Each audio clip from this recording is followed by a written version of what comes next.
দীর্ঘদিন পর পুনরায় চাঙ্গা হচ্ছে দেশের শেয়ার বাজার। সংশ্লিষ্টরা বলছেন, ঈদের পর অনেকটাই ঘুরে দাঁড়িয়েছে বাজার। ধারাবাহিকভাবে সূচক ও লেনদেন বেড়েছে। সুযোগ বুঝে শেয়ার বিক্রি করে মুনাফা তুলে নিচ্ছেন অনেকে। এ কারণে সোমবার অধিকাংশ কোম্পানির শেয়ারের দর কমেছে।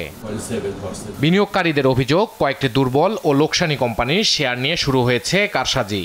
সোমবার পর্যন্ত টানা 4 কার্যদিবসে খান ব্রাদার্স পিপি ওভেন ব্যাগের শেয়ারের দাম 46%, গোল্ডেনসন 16%, global heavy chemicals 8%, miracle industries 21% এবং একমি পেস্টিসাইডসের শেয়ারের দাম 22% বেড়েছে।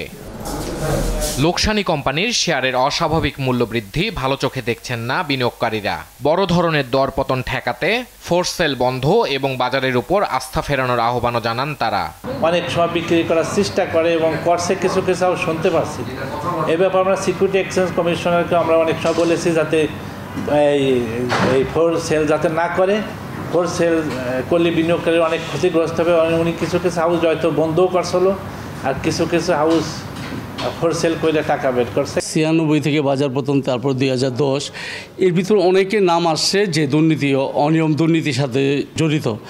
আমরা আর কোনো বিনিয়োগকারীর কান্না বা আত্মহতি দেখতে চাই না। এটি আমাদের চাওয়া।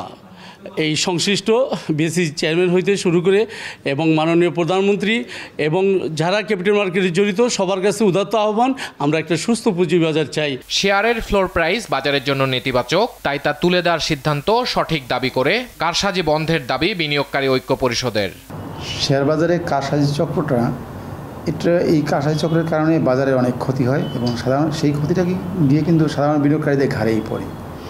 তো যেহেতু এই কারসাজি চক্র মাঝে মধ্যেই আপনার শেয়ার বাজারে তারা বিনিয়োগকারীদের বড় ক্ষতির কারণ হয়ে দাঁড়ায়, সেক্ষেত্রে যারা এই কারসাজি চক্রের সাথে জড়িত তাদেরকে খুঁজে বের করা কমিশনের দায়িত্ব এবং তাদেরকে আইনের আওতায় আনা উচিত।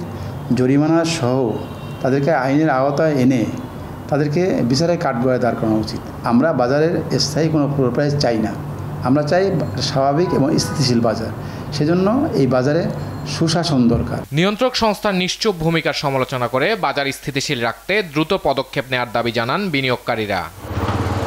ইফতেখার রেজা, দেশ টিভি, ঢাকা।